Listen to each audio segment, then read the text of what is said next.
हिंदू पुराणिक ग्रंथों में हमें 4 युगों का वर्णन मिलता है, जिसमें सबसे पहले सतयुग है, जिसमें अच्छे और बुरी शक्तियां दोनों अलग अलग लोक में रहती हैं, जिसे हम देवलोक और असुर लोक भी कहते हैं।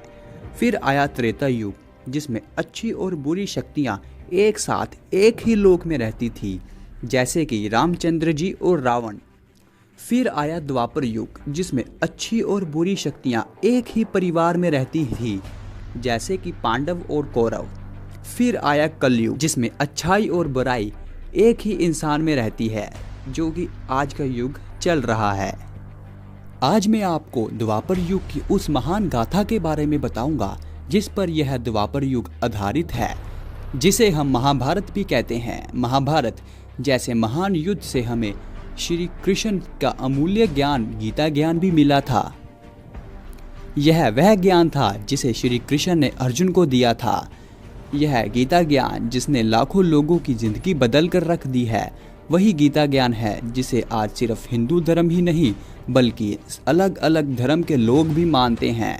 अगर आप अभी इस वीडियो को देखना शुरू कर रहे हैं तो मैं आपसे कृपया करके बेनती करता हूँ कि आप इस वीडियो को अंत तक देखें, ताकि आप भी महाभारत को अच्छी तरह से जान सके और आपको पता चले कि महाभारत का युद्ध क्यों हुआ था। तो चलिए शुरू करते हैं। महाभारत का युद्ध कौरवों और पांडवों के बीच हुआ था। यह युद्ध 18 दिन तक चला था। इस युद्ध में लाखों की संख्या में लोग मारे गए थे।